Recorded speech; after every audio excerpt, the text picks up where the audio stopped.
Welcome out this morning. If you're joining us online, we are so excited that you're here with us. Welcome to the Forney campus as well. Man, can we just give it up for what God has already done this morning? Just incredible. So excited you guys are here with us. I hope the holiday was great for y'all. It was awesome seeing all the different traditions celebrated online. Some of you guys smoke a whole turkey, bake a whole ham, whatever. Some of you guys standing in line at the stores, Black Friday shopping. Some of you guys have a whole bunch of family that's down from all over the United States. And some of you psychopaths decided to run a marathon on Thanksgiving. I'm just praying my wife never figures that out because we're never doing that. That's not happening. But regardless of how you celebrated the holiday, I'll just tell you today, we'll be on level playing field because despite what you think about Thanksgiving or the traditions there, I already know how you feel about today's topic. You hate it. I'm just gonna tell you right now, let the cat out of the bag. There's nobody that's going to enjoy talking about this one this morning because we all just don't like it. In our previous series, we talked about money, and that was something that, for most of us, it's like, man, can we really talk about this? This just feels a little tense. But if we're honest, the reason we don't like to talk about it is because we kind of like our money a little too much, right? But not so with this topic. And I want to talk to you today about waiting. Waiting. Come on, anybody, where are my impatient people at in the room? Where are my impatient people at online? If your hand is not raised, I know where the liars are at in the room. Our next series will be on honesty, but nobody likes to wait, right? It doesn't matter if you're stuck in traffic, doesn't matter if you're stuck in a line, doesn't matter if you're waiting on an Amazon package, right? I paid for Prime shipping, it should be 2 days, right? And then you're checking your package and it's off in Kentucky somewhere, right? Like nobody likes to wait. And it's not even just like about the important stuff in life. It can be about just menial things. Like, let's be honest. There are some people in this room, there are some people online who could not wait until after Thanksgiving to put their Christmas tree up. I'm coming after you, all right? Who put their Christmas tree up after Halloween? Come on, I know yes, I'm out now, come on. This is a sickness. Pastor Randy has tried to normalize this. It's not normal, all right? You wait till after Thanksgiving to put that Christmas tree up. Yes, there we go. Let's get some amens, yeah. Yeah, man, isn't it crazy? Halloween ends and you walk in the stores and they're playing Christmas music and you're like, it's November 1st. What in the world? Yeah, we don't like to wait. Nobody likes to wait. Doesn't matter what it is. We want it right now. A little J.G. Wentworth, right? Like it's your money. Use it when you want it. You want it right now. That's how it is. Like we just want it now. Doesn't matter what it is. It can be something in the microwave, right? It's 3 minutes and you're looking at that thing like it's a rare, zoo exhibit or something. You're looking in the window, right? Just can't wait for the timer to tick down. Nobody likes to wait. Can be important stuff, can be menial things, but nobody likes it.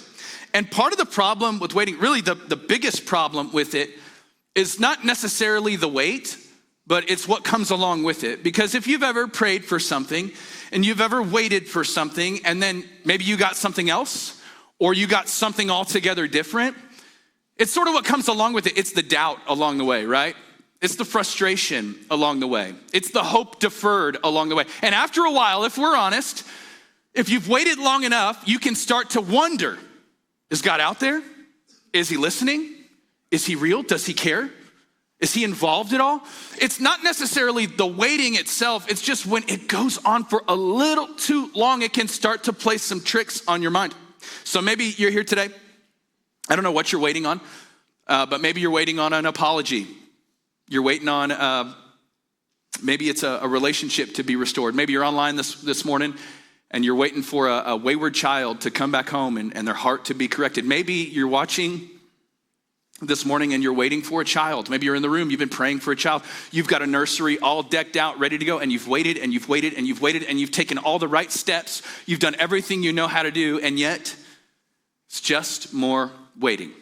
Well, lucky for you, the Bible actually has a lot to say about waiting. And tucked away in the middle of the scriptures is a little book called Lamentations. Most of you have probably never read this before. If you're watching online, you've probably never read Lamentations before. It's just 5 chapters, comes immediately after Jeremiah. And in it is tucked away one of the most powerful verses on waiting I've ever heard in my life. It's 5 chapters worth of lamenting. Lamentations, right? Lamenting.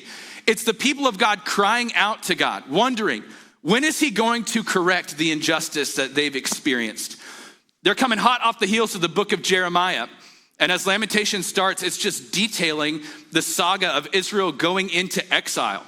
And they don't have homes, they don't have jobs, there's no money. There's no way they can outwork themselves out of this situation that they're experiencing in exile. There's no way they can save up enough money to get out of exile. There's no way that they can power up and do everything they can to get out of exile. They simply have the option to wait. Have you been there? You ever experienced this before? There's not enough I can do here. I can't move the needle. I can't get to the next chapter. I'm just left waiting. And what would you know, but in the middle of Lamentations, a small verse that I think will kindle a little bit of hope here in this room and online this morning. You would think after all that they had been through, after all that they had seen, all the frustration, all the hope deferred, all the difficulty, all the things, I wish I didn't have to endure this, wish I didn't have to go through this, tucked away in the middle of Lamentations is this. Lamentations 3:26. It is good that a person should wait. And not just wait, but wait quietly on the salvation of the Lord. One more time, you should write that down. It is good. It's a good thing, the author would say. It's a good thing that a person should wait and wait quietly on the salvation of the Lord. So here's the $1 million question. You read this sort of thing and you're like, well, what do I do with that? Here's the $1 million question. Why, God? Why? Why do we wait? Why is it that God has us waiting? No matter who you are in this room, you don't like it, but we all got to go through it, right? Why does God have us waiting? What's the story on that? Well, I think that you should recognize when you find yourself in a waiting season that some seasons are simply not harvest seasons. Some seasons in life are simply not harvest seasons. When you find yourself waiting, sometimes some invisible things are happening beneath the soil of your life. Some invisible things, God's moving some things in and out. He's pruning some things. He's making some things happen. Sometimes there's seasons of watering. Sometimes there's seasons of growing. Sometimes there's seasons of death and loss. But sometimes there are seasons of waiting where it just seems awfully quiet along the way. I love what Psalm 1 says about this. It says, blessed is the one who doesn't walk in step with the wicked or stand in the way that sinners take or sit in the company of mockers, but whose delight is in the law of the Lord and who meditates on his law day and night. Get this, that person is like a tree planted by streams of water, which yields its fruit in season. Not yields its fruit whenever it wants it, not yields its fruit 24/7, not yields its fruit whenever it's convenient, just dial it up, but yields its fruit in due season. Listen, in 2020, 2021, we all picked up some stupid hobbies, right? We were all just stuck in our homes trying to figure out how to do this thing. And as we've kind of emerged from all of this, it's funny, as I've talked to people along the way, I've seen people that have picked up new diets. I've seen people that have picked up new hobbies. One of the things in our household that we continue to joke about is the hobby that my wife picked up during that season. She, of all the things out there, man, of all the things that are just exciting and fun and you want to get involved with, my wife picked up gardening, all right? She loves to garden. Any gardeners in here? We got any green thumbs online? Yeah. Boring. Sorry. Just gonna call spade a spade here, right? Gardening. She was talking to me about this. I was like, I just can't think of anything more boring than gardening. I mean, at least with like painting, like watching paint dry, you can at least, figure out where you want to put the paint in different colors and designs.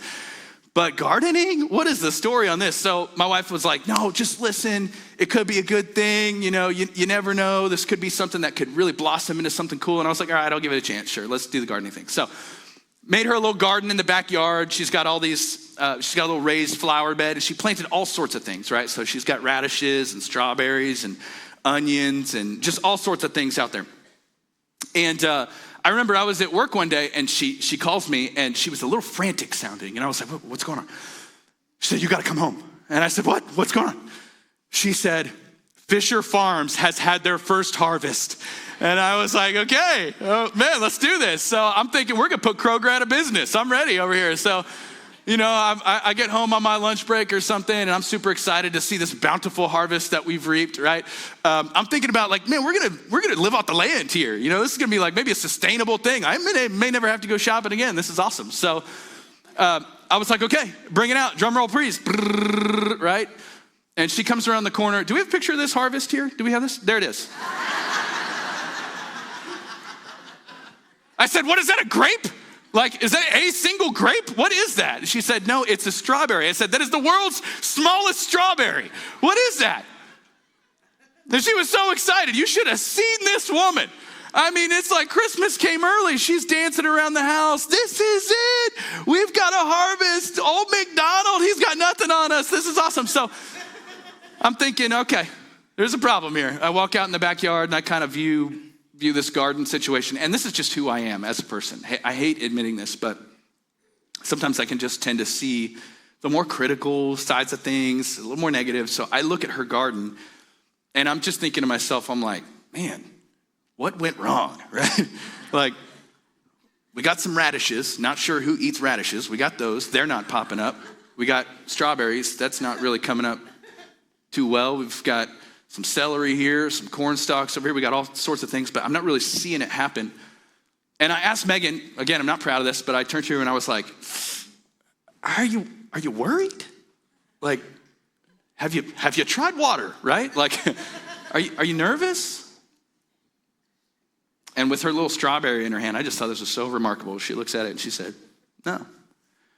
She said, this is just, strawberries grow fast. They grow really fast. Everything else will catch up. This is just the start.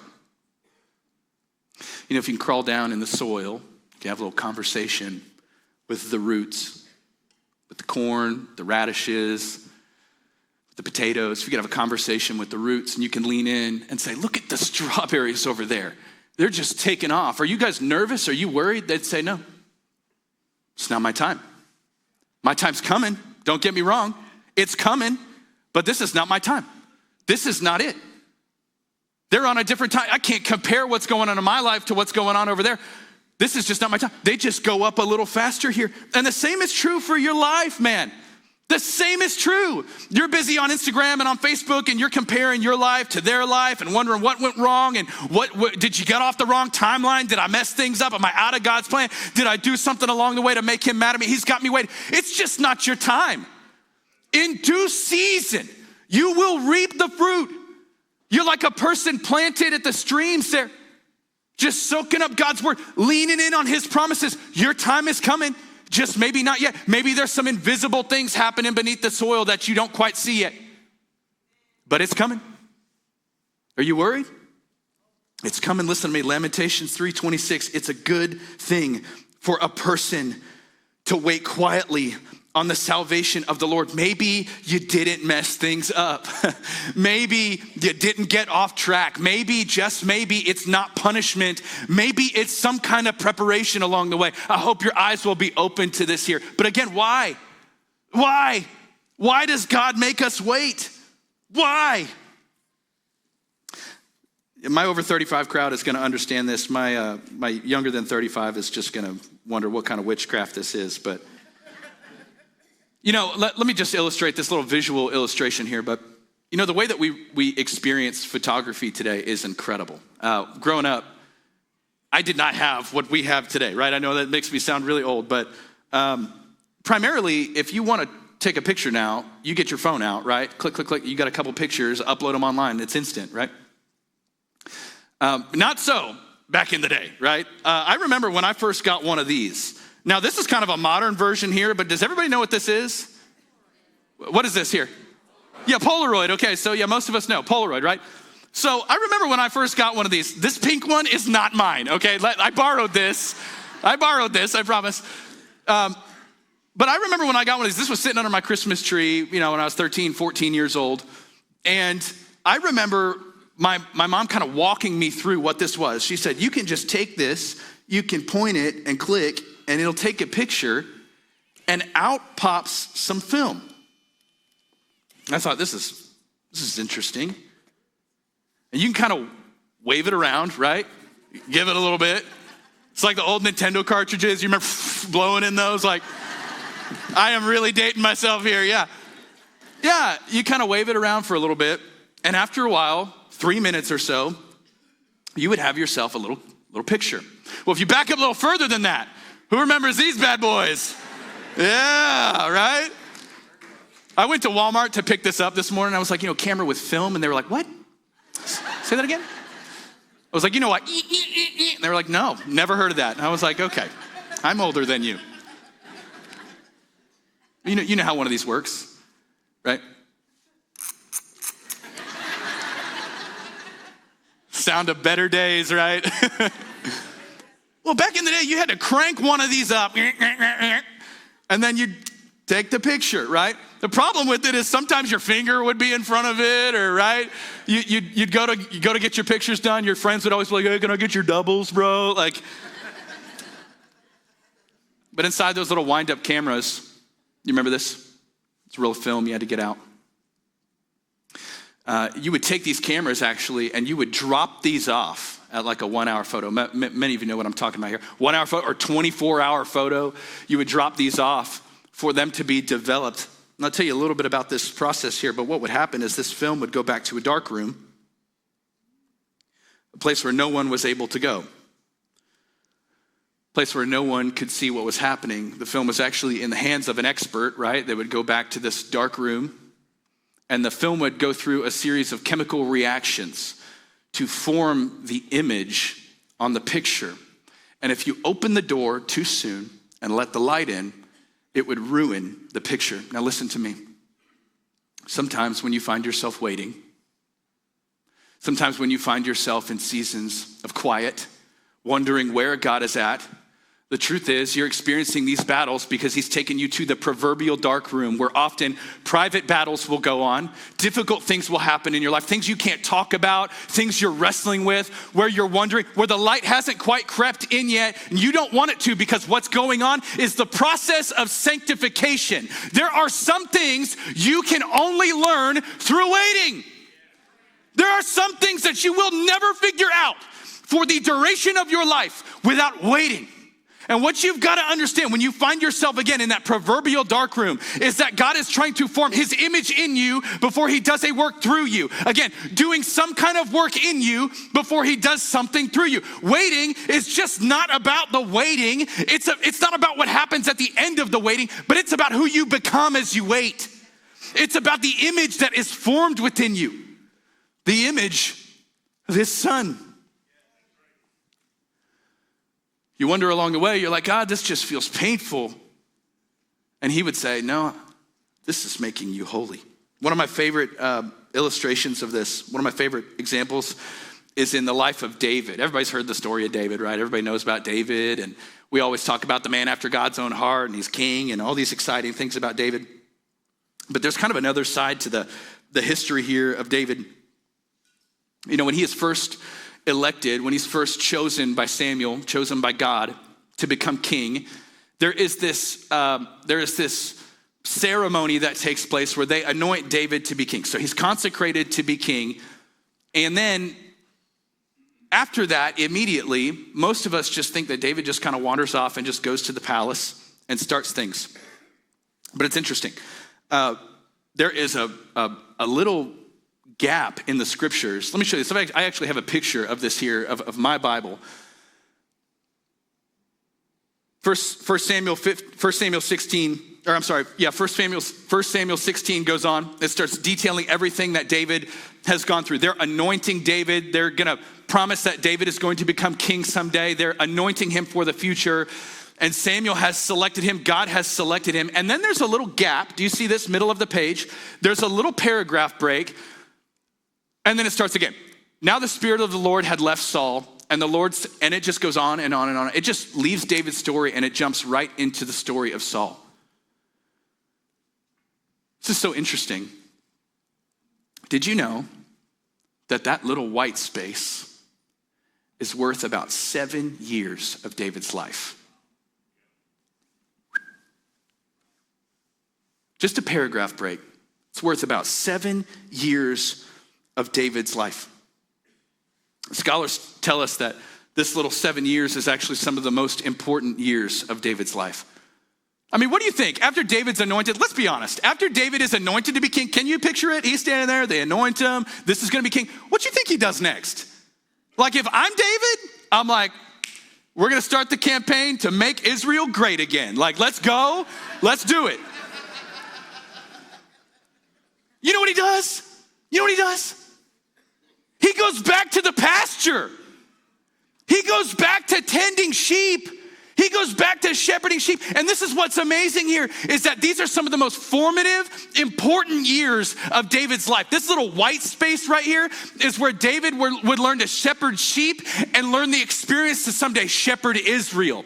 He would write the 23rd Psalm in this moment here. David would say later on, like, I learned how to sit in the palace because I learned how to tend sheep, man. I learned how to sit in the palace because I learned how to sit in the pasture.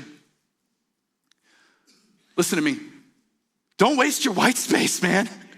If you're in a season of life where you're waiting and you're waiting and you're waiting, I'm telling you, there's purpose when you wait.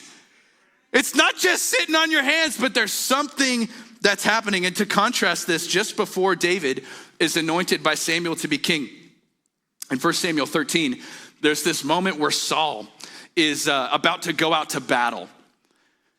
And he's amassed this army and he's about to go take down the Philistines and he's riding out to war. And God, through Samuel, says, if you want success, you've got to have me do a sacrifice.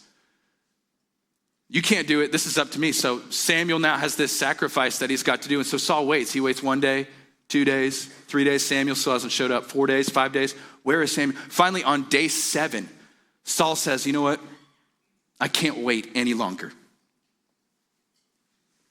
He takes matters into his own hands. It's amazing. He does the right thing. He sacrifices to God, but he does it at the wrong time. This was up to Samuel, not him. He does the right thing, but at the wrong time. How many of you know that faith in God is not just in God's what, but it's in God's when, right? Saul can't wait 7 days. David waits 7 years, and consequently Saul loses the throne and David becomes king. What I'm trying to tell you is this. Some of y'all in this room and some of you watching online, your biggest enemy in life is not your boss, it's not your siblings, it's not your spouse, it's your inability to wait. It's the fact that you could not wait and you settled and you chased after something else. You couldn't just sit on God's design, you had to go for what was available at the time, right? Some of your biggest regrets in life, it all goes back to the fact that you just could not wait.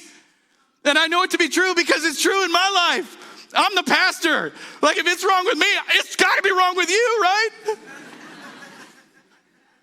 Nobody likes to wait. But God wants you to act to the full extent of what he's asking. Not just in his what, but in his when. And don't take the shortcut. Don't get ahead of the hand of God. You know, most of us, like, when we gotta wait, we do a few things, right? You wonder, when, God, when are you gonna show up? You worry, how, God, how is this gonna work out? You whine, why, God, why me? Why am I waiting? But I think there's a different question to ask while you wait. And when my kids were real little, we used to have them in a car seat that faced backwards. Any parents know what I'm talking about? I don't know if it's like Texas law or something. I've never figured this out. But my wife was like, you got to put them in backwards. I was like, they're fine. You know, put them in the front seat. It's good. But you'd have to put them in the back, like the back seat, and you'd have to put them backwards. And this is real interesting, but the older that they got while they were sitting in that back seat and they were turned around, they used to whine all the time because they had figured out the mile markers in the road, the different milestones leading up to our house, right? So they knew as we would drive that McDonald's is on the left, that, you know, we're gonna pass a gas station over here. There's the barber shop, gonna go a little further. There's the high school. And what's interesting is when I would change the route, when I would go a different direction, remember, they're facing backwards, so everything they're experiencing is after I've already seen it and made some decisions along the way. I remember when we would take different routes, one of my kids would speak up from the back and would often say, you're going the wrong way. You're going the wrong way. Meanwhile, I'm just driving in the front seat. And I'm like, I don't need you to tell me how to drive. Like, I brought you into this world. I can take you out. Like, I don't need you to tell me how to do this thing. You're going the wrong way. You're going the wrong way. How many of you, that's the cry of your heart while you wait? God, why? You're going the wrong way. Like, I've prayed, I've searched, I've done, I've given, I've devoted my time to this, I've sought you on this, but you're going the wrong way. Why? And I think there's a different question to ask. Not why, but what? What? Not how, not when, not why, but what? What, God, what are you doing right now? What would you have me learn right now? What would you have me figure out right now? What would you have me prune right now? What would you have me hope through? What would you have me believe? What is it, God? I love this passage out of Psalm 123. It says this, like a servant's eyes on his master's hand, like a servant girl's eyes on her mistress's hand, so our eyes are on our Lord, our God, until he shows us favor. Our eyes are on God until he acts. Like a servant, we're just watching him, waiting for him to act. And when he moves, we move. You know this to be true, dude. I don't have to explain this to you. You know this. I don't know if, I saw them here earlier, the Wildmans, Ryan and Katie Wildman. They took my wife and I out for our anniversary this past year. Took us to Bob's Steak and Chop House. I don't know if you've ever been to Bob's before. It is one of the nicest restaurants I've ever been to. It's incredible. And one thing I was just so struck by while I was over there is the fact that they had one waiter for our table. Have you ever been to a restaurant like that? Like, I'm used to Waffle House, you know what I'm saying? Like, we're the same person who cleans the bathroom, same person that's cooking your food, same person getting you ketchup, same person getting your forks, right? And they all did that in the span of like 5 minutes, right? That's what I'm used to. But I'm talking about a different kind of waiting experience here. Not just sitting on your hands. Like most of us, when we think about waiting, we think about kind of what you do in a doctor's office, right? Like the nurse brings you into the room, you sit down on the stool, and she's like, all right, doctor will be in a little bit. And you're like, okay. They walk out, and so you start playing with all the stuff. Like you grab the little light thingy, looking in your ear, listening to people's hearts, you know. That's what we think of waiting. It's just, I don't really know what to do. I'm just going to do kind of what just hang out, I guess, sit on my hands. But when I was at this restaurant, I remember thinking like, this is kind of, I think, what the Bible is talking about when it comes to waiting. You know, the French word for waiting is the idea like to attend to. So where we get our word, a waiter, right? Somebody that knows the menu, somebody that can answer questions, somebody that's got some experience. That what's amazing is at this restaurant, while I was sitting there, I would so much, it's crazy, I would think to myself, man, I kind of need a refill. And there he was. Can I get you a refill? I was like, yeah, okay. I would think, man, I just need a little salt, I guess. Like he's there, wow. I think, man, where did my napkin go? Can I get you a napkin? Like he's right there. He was just so attentive. Every move I would make, there he was to make another move. And this is what I'm talking about when it comes to waiting is, just like this verse illustrates, our eyes are on the Lord so that when he moves, we're just waiting for it. When he does something, we just go. We're just waiting on him to show us favor. We're carefully listening for his voice and watching intently for evidence of his working around us. And when we see it, we're moving. Start asking, what, God? What would you have me do during this time, Jesus? What is it that you would have me learn? What is it that you would have me experience with my community group? What is it that you would have me give? What is it you would have me unlearn? What is it you would have me prune from my life? What is it, God? And when you move, I'm moving. I don't want to go anywhere without you. What is it that needs to happen? You were made to wait.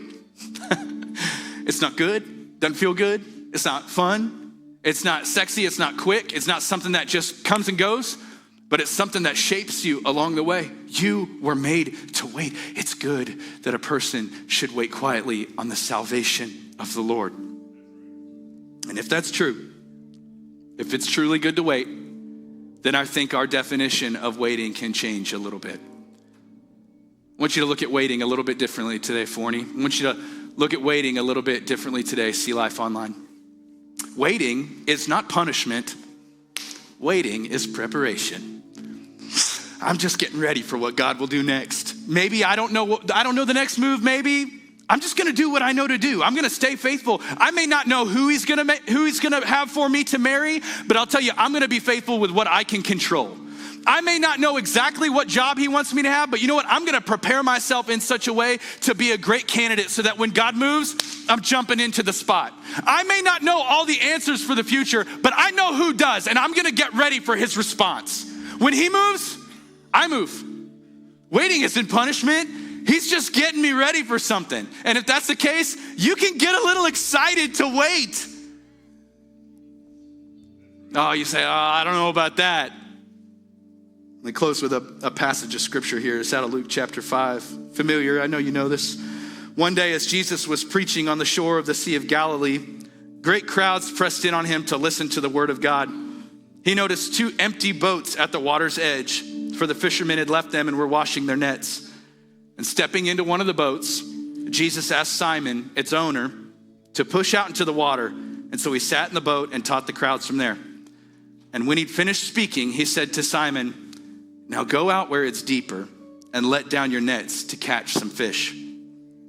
Master, Simon said, we worked hard all last night and didn't catch a thing, but if you say so, I'll let the nets down again. And this time, their nets were so full of fish that they began to tear. I love this line so much. We worked hard all last night, Jesus. You're a carpenter. We're fishermen. Think we know a little bit more, right? Think we understand here. And Jesus says, no, I want you to let your nets down on the other side. Oh, but Jesus, we were out all last night. We did all the things we were supposed to do. We waited. We tried that spot. We tried that spot. We changed the bait. But because you say so, we're going to try it again. You know what's amazing here? You know what they're waiting on?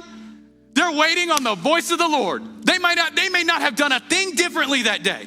They may have just let the nets down on the other side, but the voice of the Lord is what made all the difference. Because Jesus said, it's time to go.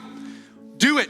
Go, make it happen, because they're listening to the voice of the Lord. Listen, somebody needs to hear this morning. You're thinking to yourself, just because you haven't had an experience, a change of scenery around you, that God has not been faithful. Let me remind you, this miracle took place in the very place that they had just caught nothing.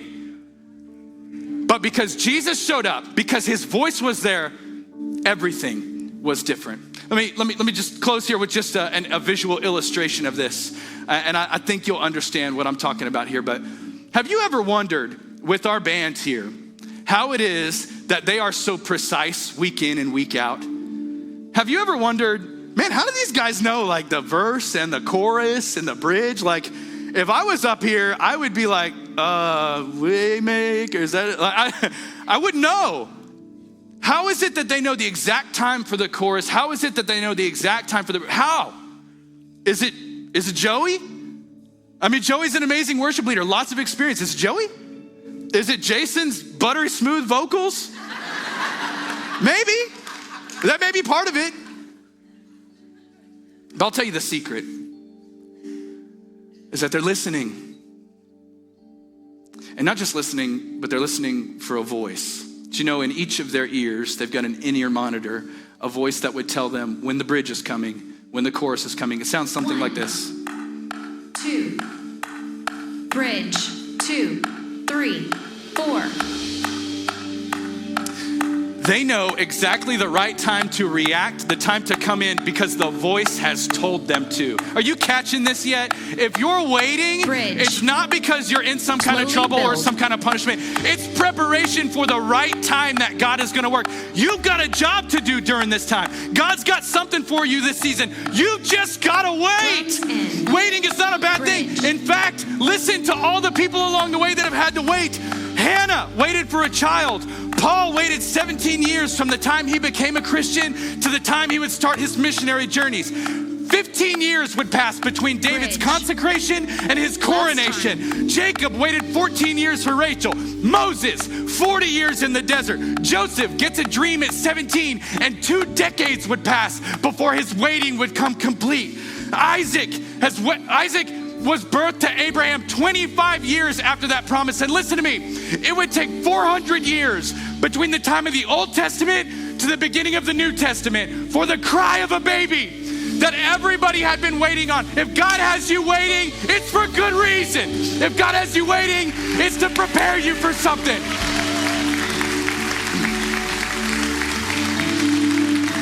Let me tell you one thing you don't have to wait on 1 second this morning more for. Why don't you stand with me around this room? If you're watching online with us today, if there's one thing you don't have to wait on today, it's to worship right where you are at. Can we do that today? Let's worship while we wait. Let's go.